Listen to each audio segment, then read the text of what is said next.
Hey there and welcome to this session. Who am I? I'm Emil Belvin. I'm a realtor and real estate broker investor here in Los Angeles, and I want to thank you for tuning in. In this session, we're going to cover some things in regard to the TVHG training. We're going to go into a little bit of meat and potatoes, a little bit more detail on those things, because at this point you should have either A, come to one of my live lunch and learns and learn 7 reasons why real estate agents make the best real estate investors, or checked out our YouTube video in regard to 7 reasons why real estate agents make the best real estate investors. If you haven't done that, I want to encourage you to do that first and then come back to this video, because then this video will make even more sense. Okay? So I'm assuming that you've done that. So what we're going to talk about in regard to the TVHG training. Number 1, we're going to talk about where and what to look for. That's important. Where and what to look for.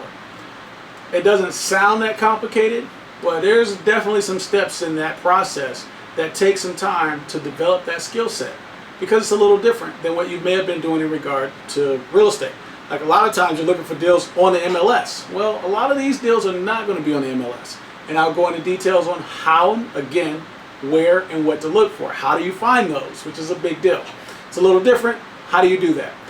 Also, take me for example. I'm not a jury guy. I don't know a lot about jury. Somebody could put a raw diamond in my hand right now. I wouldn't know what I'm looking at.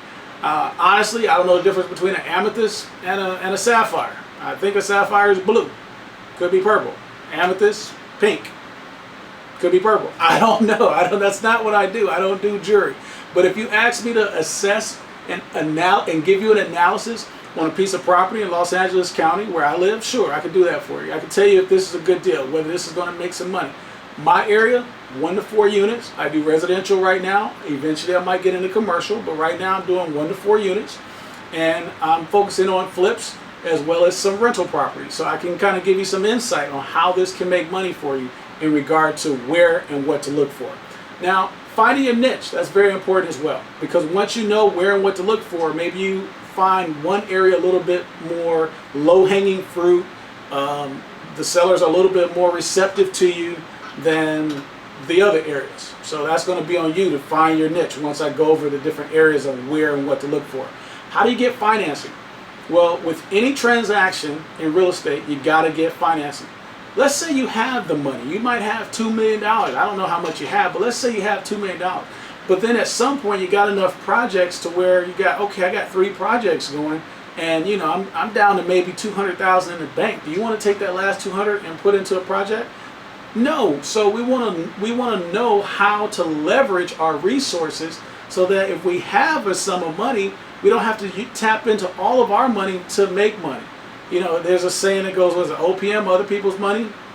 Very important in regard to real estate, because you want to be able to pool funds together and be able to do deals, regardless of how much you may have or not have.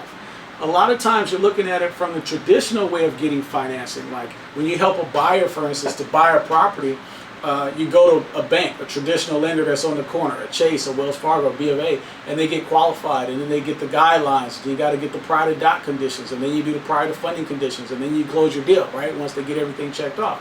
This is a lot different. You finance this a lot differently. I had one email that came in this week where one of the young ladies who attended my lunch and learn, she said, you know, my biggest barrier to entry is just having the financing. To which I told her, I said, look, sometimes you have to think a little bit outside the box, as that very traditional saying goes, but you also have to look at other ways to bring money to the project. If you bring a project that's going to make some money to the table, you're going to find investors that'll put money up that want to make money to go in on that with you. I mean, that's just been my experience. But the question is, do you have a list of investors that you can talk to about a project that lands on your desk? So again, how do you get financing? It's different. I go into the different ways of how to get financing in the TVHG training. That's what we're going to talk about in TVHG training. Again, where and what to look for, finding your niche, how to get financing. We also look at the numbers. Let's say you got a deal that lands on your desk. How do you know if it's going to make you money or not? For me, I like to make sure that my deals have a cushion. I'm not one to, you know, if it's a slim cushion, I'm not interested. I want to make sure it's got plenty of what if scenarios in it. What if this happens? And then what if that happens? because I want to make some money at the end of the day.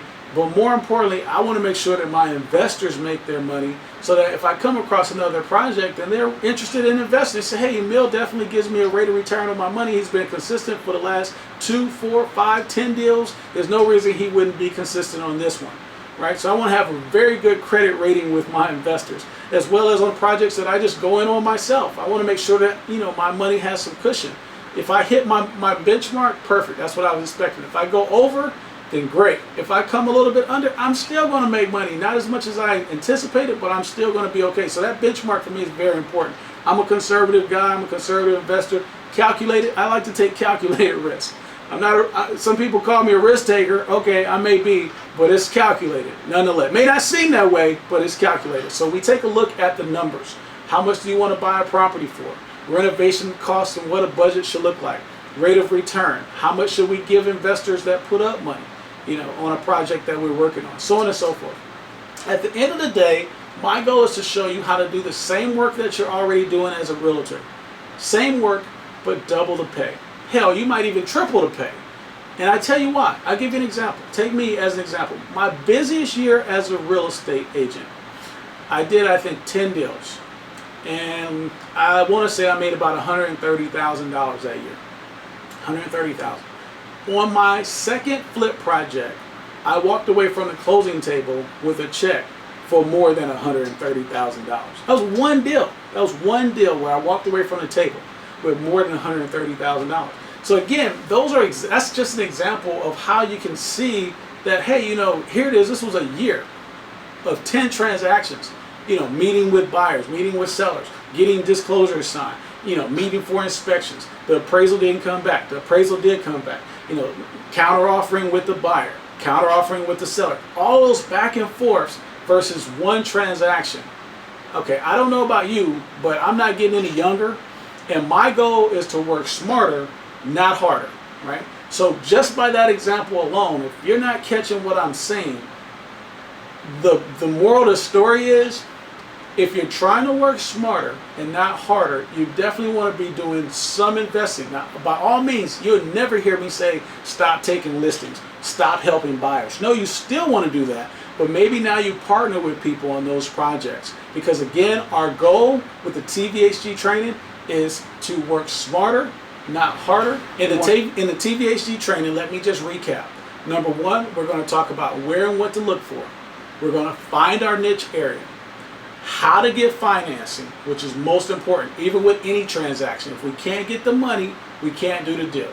We want to look at our numbers, so that way we make sure we have enough cushion. And lastly, we're trying to work smarter, not harder. We want to do the same work that we're already doing and double or triple our pay. It's very possible.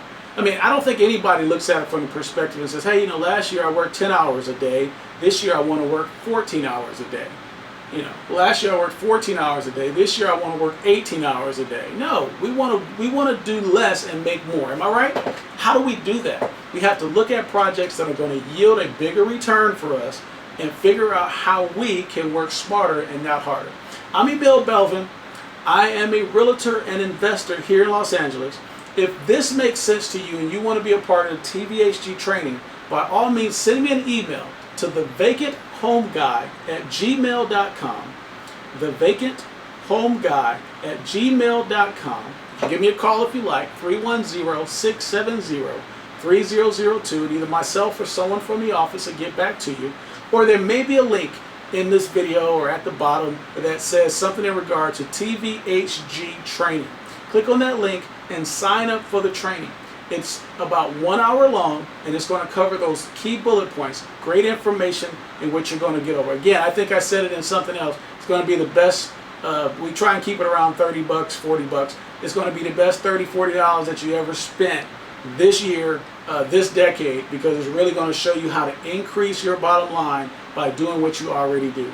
I hope this makes sense for you. I look forward to working with you, doing some investment deals with you, hearing from you. By all means, reach out. Let's connect. I'm Emil Belvin. We'll be in touch soon. You take care. Be sure to like our videos, share our information with a colleague or coworker. I look forward to talking with you soon. Talk to you.